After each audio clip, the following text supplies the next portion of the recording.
Je donne maintenant la parole à Madame Stéphanie Koury. Je remercie.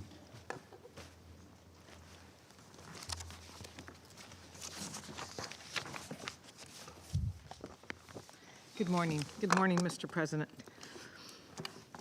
You may recall that in my last briefing to the Security Council on 20th August, I had focused extensively on unilateral measures by various Libyan sides and the instability they had caused. Over the last 2 months, we continued to witness the negative effects of these unilateral decisions, but also experienced a positive development that restores some hope that Libyan leaders will take the necessary steps to take their country forward. On 18th August, the Presidential Council issued 2 decrees replacing the governor of the central bank and appointing a board of directors. The House of Representatives and the High Council of State rejected these decisions, stressing the prerogatives of the 2 chambers under the Libyan Political Agreement. On 26th August, the House of Representatives appointed government and House of Representatives Speaker Saleh separately declared the suspension of oil production and exports. The crisis around the central bank initially raised tensions among armed formations in Tripoli and the West in late August, but these subsided after these formations agreed through intense negotiations led by the President and the Minister of Interior on new security arrangements, including handing over of control of several key locations in the capital to the Ministry of Interior. Increasingly concerned about the impact on the Libyan people, UNSMIL convened in September several rounds of talks on the basis of the Libyan Political Agreement with representatives from the Parliament, the High Council of State, and the Presidential Council.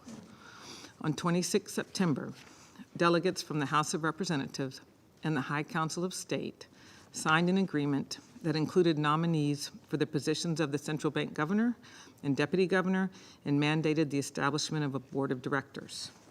On 2nd October, a new central bank governor and deputy governor took office following consultations by the High Council of State and endorsement by the House of Representatives.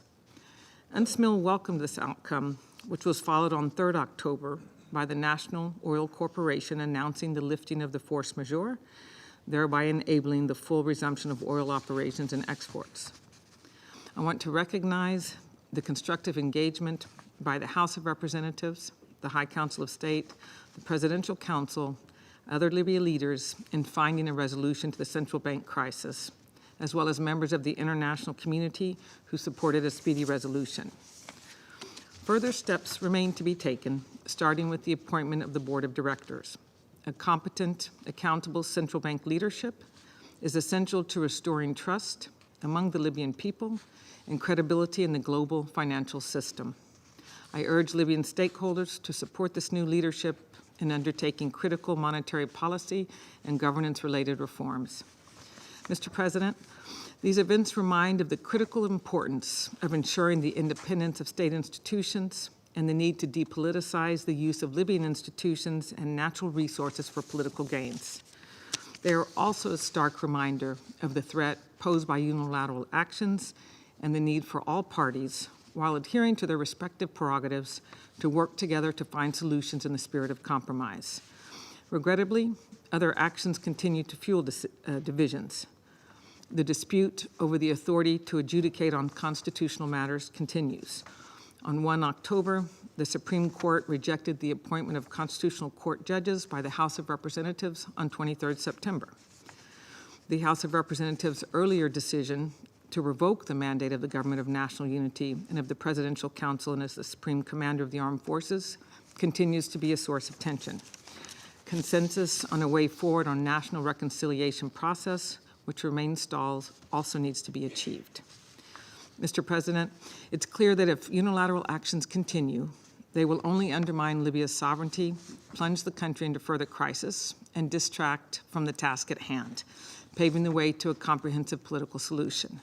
A solution which addresses such issues such as the current division of state institutions, the need for a unified government, and restoring democratic legitimacy through elections. Libyans have also made clear their desire for a political process to address longer-term fundamental issues. These include the nature and structure of the Libyan state, and the equitable distribution of wealth to all Libyans. This will entail comprehensive, inclusive political dialogue.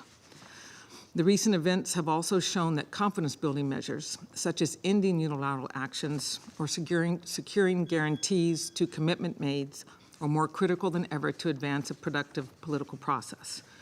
The resolution of the central bank crisis signals hope for progress on an inclusive political process facilitated by the United Nations, which can take the country to general elections and longer-term stability. UNSMIL is actively working to advance such a process for which international support remains crucial.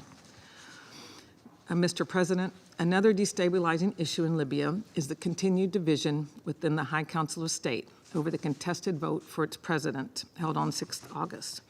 This paralysis erodes the unity of this important institution. There are also reports of some High Council of State members being threatened by security agencies in Tripoli.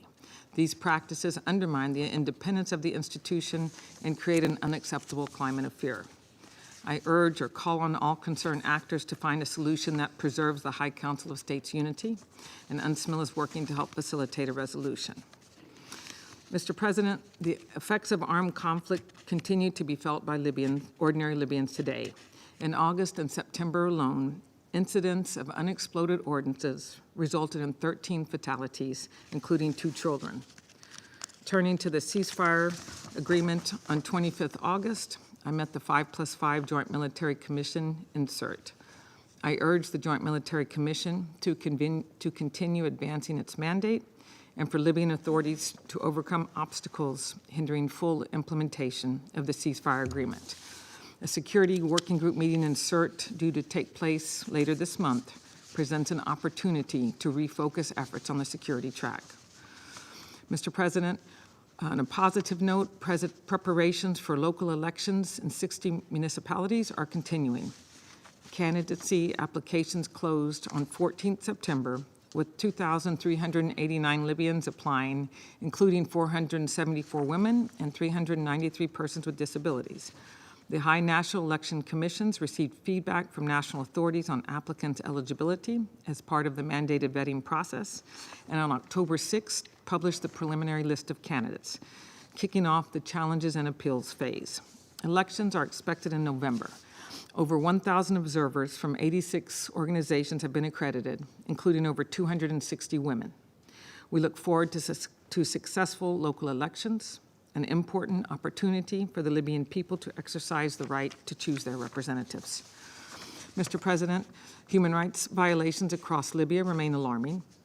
Over the last 2 months, over 23 arbitrary arrests, detention, and forced disappearances were reported, including 3 women and children in western and eastern Libya, many politically motivated.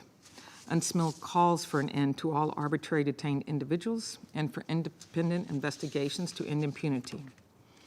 I'm also concerned by online violence targeting women's organizations and call for concerted efforts by authorities and Libyan society to ensure an enabling environment for women to participate in public life.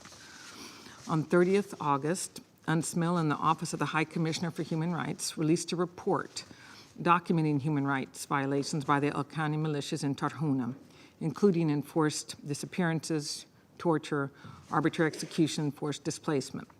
I urge authorities to implement the report's recommendations, which include the need for accountability, truth, reparations, and guarantees of non-repetition as integral components of a national reconciliation process grounded in transitional justice.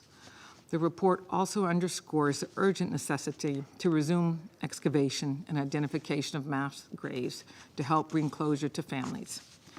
Arrest warrants issued by the International Criminal Court against 6 Libyan men on 4th October for alleged atrocity crimes in Tarhuna are important in supporting accountability and the law enforcement efforts of the Attorney General. I commend his ongoing efforts. I welcome the recent start of cooperation between UNSMIL with authorities based in eastern Libya on strengthening standards on human rights, due process, and treatment of prisoners, as well as UNSMIL's ongoing engagement on these matters with authorities in western Libya. More work needs to be done. Mr. President, about a month ago, Libya commemorated 1 year since the devastating floods in Derna and surrounding communities, resulting in thousands of lives lost and many still missing. I pay tribute to the resilience of the Libyan people.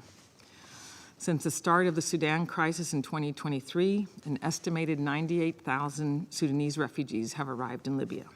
The human rights, humanitarian protection conditions faced by migrants and refugees in the country continues to be of concern. It is critical to continue providing humanitarian assistance while assisting Libyan authorities in this and in strengthening migration management in line with human rights standards. Mr. President, to conclude, let me reiterate that the status quo in Libya has persisted for too long and is unsustainable. The central bank crisis revealed the fragile nature of the stability that is sometimes seen as a result of the political stalemate. The Libyan people deserve better. It's time to dispel a perception that the United Nations and the international community are only working to manage the crisis in Libya, but not address it. It is my intent to build on recent positive achievements and advance an inclusive political process in the coming weeks aimed at breaking the political deadlock, addressing long-standing conflict drivers, and moving towards national elections. I also count on the support of this Council towards this end. Thank you. Je remercie Madame Koury de son exposé.